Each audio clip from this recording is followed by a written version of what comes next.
आखिरकार जो आपसे कहा गया था वो हो गया है। सऊदी अरब और यूएई बिल्कुल आमने सामने आ गए हैं। रिपोर्ट आपकी स्क्रीन पर। हजरात मोहतरम, सऊदी अरब के डिफेंस मिनिस्टर ने एसटीसी को धमकी दी है। ये जो यमन का ग्रुप है जो यमन के अंदर घुसपैठ कर रहा है यूएई के इशारे पर, उसको धमकी दी है कि भैया इलाके से पीछे हटो, कब्जा करना बंद करो, आगे बढ़ना बंद करो, वरना अच्छा नहीं होगा। देखिए, किसी भी देश का डिफेंस मिनिस्टर अगर बयान देता है और सामने डिफेंस मिनिस्टर आ जाता है तो वो देश होता है। तो इस वक्त सऊदी अरब सीधा सीधा यूएई के सामने खड़ा हो गया है। वहीं आपको बता दूं कि यूएई के इस घुसपैठिए वाले मामले पर सऊदी अरब ने यह भी कह दिया है मीडिएटर्स को कि हम चेतावनी देते हैं कि मीडिएटर्स जो बीच बचाव करते हैं हमेशा वो ड्रामा ना करें, सामने आए और बीच बचाव करें और मीडिएट करें इस मामले पर। यूएई फसाद की जड़ है। यूएई के ही लड़ाके हैं जो अंदर घुसे हुए हैं यमन में। सऊदी अरब ने कह दिया है पीछे हटो। अब जो यमन के लड़ाके हैं वो यूएई के सपोर्टर ग्रुप से लगातार लड़ रहे हैं और जो तस्वीरें आ रही हैं वो डराने वाली हैं। दोनों के बीच घमासान जारी है। तस्वीरें आपके सामने।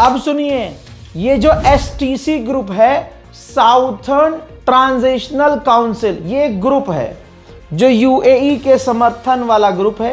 यूएई सपोर्ट करता है और ये यमन के अंदर टुकड़े टुकड़े में एक्टिव था लेकिन इकट्ठा हो गया है अचानक से। रिपोर्ट ये आई है कि अभी कुछ ही दिन पहले इसी यमन के हरामी group STC, southern transitional council ने इजराइल से कहा था कि आप हमें सपोर्ट करो, आप हमें मान्यता दो, हम इजराइल को एक इंडिपेंडेंट देश मानेंगे, एक मजबूत और आज़ाद देश मानेंगे।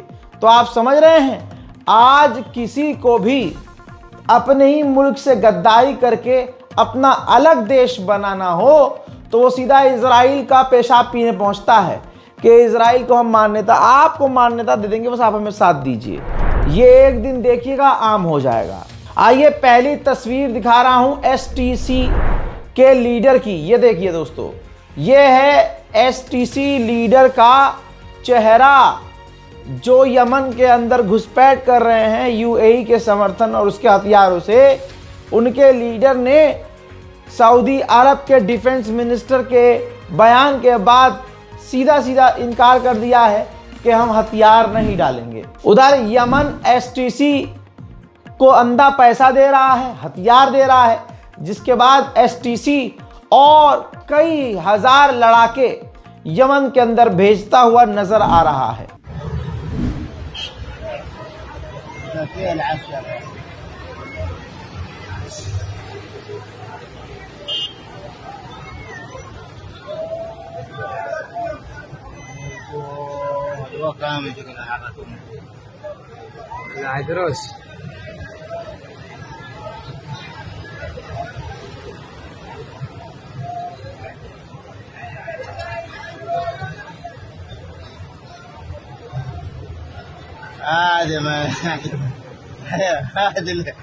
अब यूएई एक तरफ, एसटीसी उसके साथ और यमन की सरकार और सऊदी अरब एक तरफ। ठीक है, चीजें बहुत खराब हो चुकी हैं। यहां तक कि सऊदी अरब के फाइटर जेट यमन के ऊपर उड़ते हुए नजर आ रहे हैं।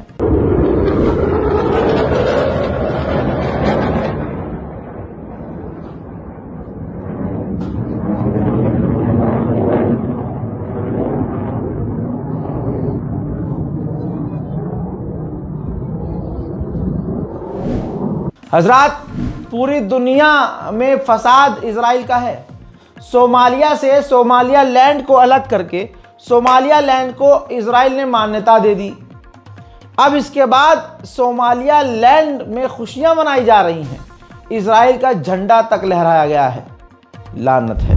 हजरात मोहतरम, सोमालिया लैंड को मान्यता देकर सोमालिया लैंड ने पूरी दुनिया के गद्दार आतंकियों को, देश के गद्दार होते हैं ना, जैसे हमारे यहाँ खालिस्तान है, अब वो मांग करते हैं पंजाब अलग कर दो, खालिस्तान बना दो, कश्मीरी कहते हैं कि भाई हमें कश्मीर अलग दे दो।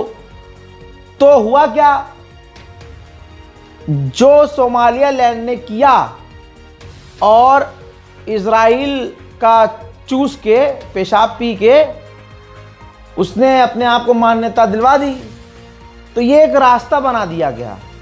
अब भारत के खालिस्तानी होंगे तो वो इजराइल के पास जाएंगे, फॉर एग्जांपल कह देंगे हम आपको मान्यता देंगे, बस आप हमें आज़ादी दिलवा दो, हमें मान्यता दे दो, और वो मान्यता दे देगा। तो क्या आप ओके होंगे? आपके लिए ठीक होगा? नहीं होगा। तो ये नए नए फसाद के बीज बो रहा है इजराइल। उधर सोमालिया लैंड को जो मान्यता मिली है, तो सोमालिया लैंड ने गेम खेला है। अमेरिका को सोमालिया लैंड ने ऑफर किया है कि आप भी हमें मान्यता दे दीजिए, हम आपके तमाम एग्रीमेंट को मानेंगे और आपका यानी सोमालिया लैंड में अमेरिका का मिलिट्री बेस हम बनने देंगे। आपको पता है ट्रंप ने कहा है हम फिलहाल सोमालिया लैंड को मान्यता तो नहीं दे सकते, लेकिन हम स्टडी कर रहे हैं कि जिस तरह से उसने अब्राहम अकॉर्ड में शामिल होने का वादा किया है, जिस तरह से वो अमेरिका को ऑफर कर रहा है अपना मिलिट्री बेस, ये एक बड़ी डील है। बस तो अमेरिका भी लालच में पड़ रहा है, आज नहीं तो कल अमेरिका भी मान्यता दे देगा। अब सोचिए सोमालिया लैंड के लोग कितने लैंडी हैं, मतलब सारी दुनिया का सबसे बड़ा नरसंहार करने वाला व्यक्ति नेतन्याहू है। ये विकिपीडिया से लेकर आप किसी भी रिपोर्ट में जाकर देखेंगे, आपको रिपोर्ट मिल जाएगी कि कितने लोगों का नरसंहार करवाया है। और गैर कानूनी तरीके से इजराइल ने सोमालिया लैंड को मान्यता दी है, लेकिन वहां के लंडूरी, सोमालिया लैंड के लंडूरी कह रहे हैं कि नेतन्याहू पूरी दुनिया का सबसे अच्छा इंसान है जिसने हमारा फोन उठा लिया और हमारी बात मानी।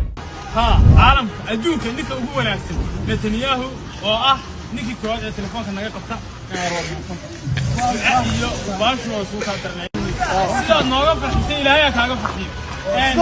Soomaalida waxaan leenahay wax badan baan la isku afkayno, isku baqanbayno,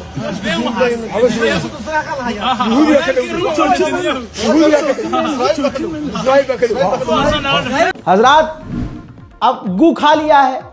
अब जिसने गू खा लिया हो क्या होगा, ये देखिए सोमालिया लैंड के जो आबादी है वो मुसलमान है, मुस्लिम है, लेकिन उन हराम के पिल्लों को देखो, ये काहे के मुसलमान होंगे भाई? इजराइल, अबे भैया जिन्हें आले यहूद का इतिहास नहीं पता, जो फिलिस्तीन पर कब्जा कर चुका है, बच्चों का नरसंहार कर चुका है, गैर मुस्लिम इजराइल का साथ छोड़ रहे हैं, सोमालिया लैंड के नाम के मुसलमान, ये हिजड़े की औलादें, ये इजराइल के झंडे में मतलब लिपटी पड़ी हैं। अरे तो नंगी हो जाओ, इजराइल तो हिजाब के भी खिलाफ है। इजराइल जिसके खिलाफ है तुम खत्म करो। सोमालिया लैंड को ऐसे ही नहीं मिल गई है मान्यता, पूरा इजराइल ने रिसर्च किया। 2-1.5 महीने पहले का अपडेट आया है चुपके से, सोमालिया लैंड मूसाद के ऑफिशियल्स गए थे और वहां पूरी डील डाल करके आए हैं। ऐलान तो अब हुआ है। उधर कतर ने जूता मारा है इजराइल के मुंह पे, ऑफिशियल स्टेटमेंट आपकी स्क्रीन पर है। कतर ने कहा है कि सोमालिया लैंड जिसे कोई मान्यता नहीं देता, पूरी दुनिया में सब जानते हैं वो इलीगल है, लेकिन इजराइल ने उसे मान्यता दे दी है। लेकिन इजराइल के लिए बेहतर यह है कि जिस फिलिस्तीन को सारी दुनिया मान्यता देती है, उस फिलिस्तीन को इजराइल मान्यता दे, ना कि सोमालिया लैंड को। हम इजराइल के इस कदम की घोर निंदा करते हैं। मज़ा तो अब आएगा जब सीरिया के राष्ट्रपति जोलानी ने भी, रिपोर्ट आपकी स्क्रीन पर, सीरिया की करंट गवर्नमेंट ने आधिकारिक तौर पर जो इजराइल ने मान्यता दी है सोमालिया लैंड को, उसको ठुकरा दिया है। वहीं यूरोपीय यूनियन ने भी इजराइल को झटका दिया और कहा कि सोमालिया से बातचीत करके सोमालिया लैंड को अपने रिश्ते ठीक करने चाहिए। यानी सोमालिया लैंड को यूरोपीय यूनियन ने मान्यता नहीं दी।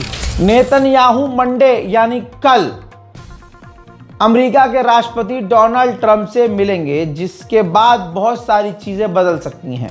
हज़रात मोहतरम, एक 10 साल का बच्चा है जिसका इंटरव्यू सामने आया है। मोहम्मद अशरफ ने बताया है कि मैं सो रहा था और इजराइल ने बमबारी की और मेरे परिवार के जितने लोग थे सब के सब मारे गए, कोई नहीं बचा। ये सिर्फ मोहम्मद अशरफ की कहानी नहीं है। गाज़ा में आज हर घर का यही हाल है। मैं लगातार आप लोगों से कह रहा हूं कि गाज़ा में बारिश, बरसात, बाढ़, तूफान और भूख और प्यास, ये तमाम चीज़ें हैं। और आज ये बच्चे, इस तरह के बच्चे जो अपाहिज हैं, जो अपने माँ बाप को खो चुके हैं, उनके खाने पीने तक के लाले पड़े हुए हैं। और मैं ये बारकोड हवा में नहीं लगा रहा हूँ। दिक्कत यह है कि जैसे 3 महीने पहले तक लोग मदद करने के लिए आगे आ रहे थे, अब 30 लोग भी मदद के लिए आगे नहीं आ रहे। तो क्या किया जाए?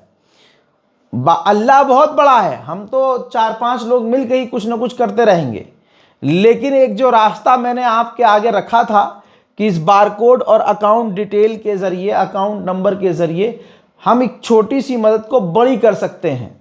तो साथ मिलकर मदद भेजते तो शायद 10 की जगह मैं 50 लोगों के खाने का इंतज़ाम कर पाता। लेकिन कोई बात नहीं, हस्बी अल्लाह व निअमल वकील। मुसलमान एंड मूवमेंट पे हर जगह से पीछे हट ही जाता है। क्या ही कह दें आज, क्या ही कहें हम। बहरहाल कुछ नहीं कर सकते तो कम से कम गाज़ा के बच्चों के लिए, वहाँ के गरीबों के लिए, गज़ा की ज़मीन के लिए, फ़िलिस्तीन की बैतुल मुक़द्दस के लिए दुआ कीजिए। मेरे दोस्तों, इसी के साथ इस मंज़र को देखिए। गाज़ा में लगातार फ़िलिस्तीनियों की लाशें बरामद हो रही हैं। बॉडी पार्ट्स कुचले हुए, जले हुए, दबे हुए, सड़े हुए मिल रहे हैं, जिन्हें दफनाया जा रहा है, लेकिन पहचान नहीं हो पा रही है। गाज़ा में जो जेनोसाइड हुआ है, उसमें जो ऑफिशियल रिकॉर्ड है 71,266 का है। लेकिन बरतानिया और जर्मनी और दूसरे देशों की इंटेलिजेंस और मीडिया पहले ही बोल चुकी है कि गाज़ा के अंदर कम से कम 1.5 लाख से ज़्यादा मौतें हो चुकी हैं। हज़रात, अरब देशों की खामोशी का असर ये है कि वेस्ट बैंक में 25 और फिलिस्तीनियों के मकानों को तोड़ने का आदेश इजराइल ने दे दिया है। वहीं इजराइल के सेटलरों ने फिलिस्तीन के वेस्ट बैंक में फिलिस्तीनियों के घरों में आग लगा दी थी। उसके बाद क्या हुआ है, फिलिस्तीनियों के मकानों का, इलाकों का दिखाऊं आपको, देखिए।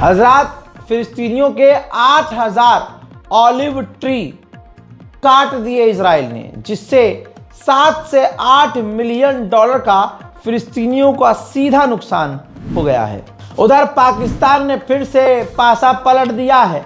पाकिस्तान ने आधिकारिक बयान में कहा है कि हम गाज़ा के अंदर पाकिस्तान की फ़ौज तभी भेजेंगे जब हमारा टकराव हमास से न हो और हमें हमास से हथियार डलवाने का काम न दिया गया हो।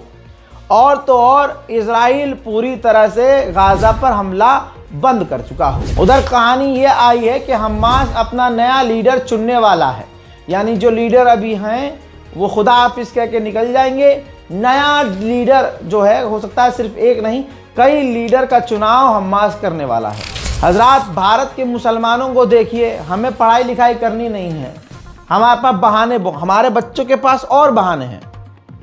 लेकिन गाज़ा में इस 2-2.5 साल के नरसंहार के दौरान भी, ये तस्वीर देखिए, पढ़ाई पर पूरा फोकस है बच्चों का। गाजा के बच्चों ने, मेडिकल स्टूडेंट्स ने ग्रेजुएशन कंप्लीट की है। जैसे तैसे सेरेमनी की गई है और ये मंजर आपके सामने रज़ाग्राफी रख रहा है। आप लोगों से गुजारिश है कि इन बच्चों के भविष्य के लिए, फ्यूचर के लिए दुआ कीजिए। और भारत के मुसलमान और बच्चे ये देखेंगे तुम्हारे पास कितने और कैसे कैसे बहाने हैं ना पढ़ने के। और ये जो बच्चे हैं जिन्होंने ग्रेजुएशन कंप्लीट की है, 2 साल से जंग में हैं, भूखे और प्यासे हैं, पेट भर के खाना नहीं मिल पा रहा है। हर बच्चे के परिवार का कोई ना कोई मारा गया है। बताइए इससे ज़्यादा मुसीबत में क्या आप हैं? नहीं। तो पढ़ाई पर ध्यान दीजिए। इजराइल के खिलाफ फिलिस्तीन के समर्थन में लंदन में आज भी प्रदर्शन हो रहे हैं। बिल्कुल ताज़ा मंजर है, देख लीजिए।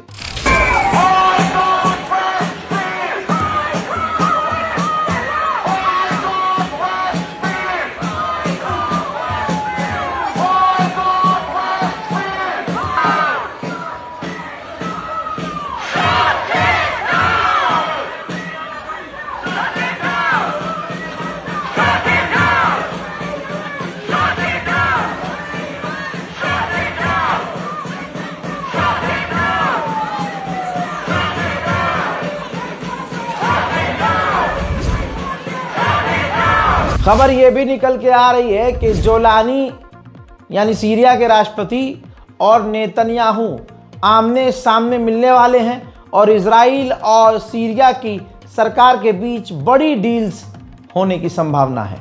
इजराइल भड़क गया है क्योंकि उसको पता चल गया कि तुर्की सीरिया के अंदर रडार सिस्टम इंस्टॉल करने की तैयारी में है।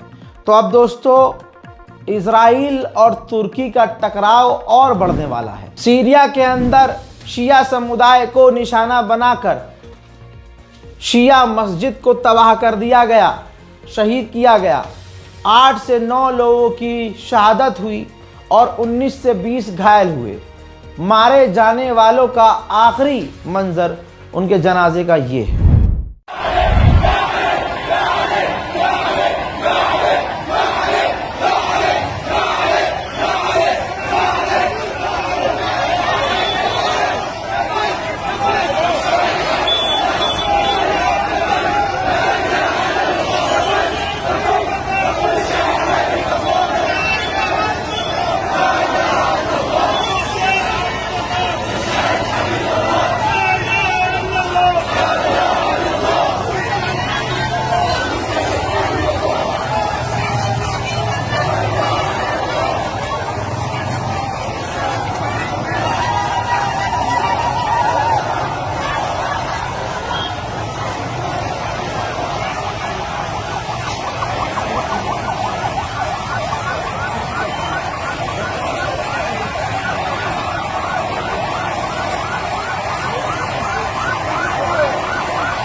हजरात उधर अगर किसी को अभी भी गलतफहमी है कि गाजा में सब कुछ सही है तो दिन हो या रात वहां बमबारी और गोलीबारी की आवाज लगातार आ रही है। सुन लीजिए।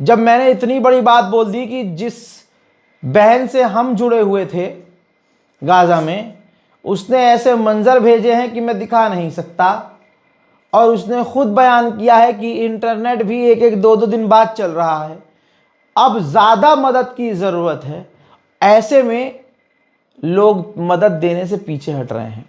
कोई बात नहीं, हस्बी अल्लाह व निअमल वकील। इस बारकोड का इस्तेमाल कीजिएगा ताकि गाज़ा और फ़िलिस्तीन की मदद की जा सके अगर आपके मन में है तो। वरना अल्लाह अल्लाह खैर सल्ला। मैं हूँ रज़ा और आप देख रहे थे रज़ाग्राफी अनस्क्रिप्टेड। जय हिंद।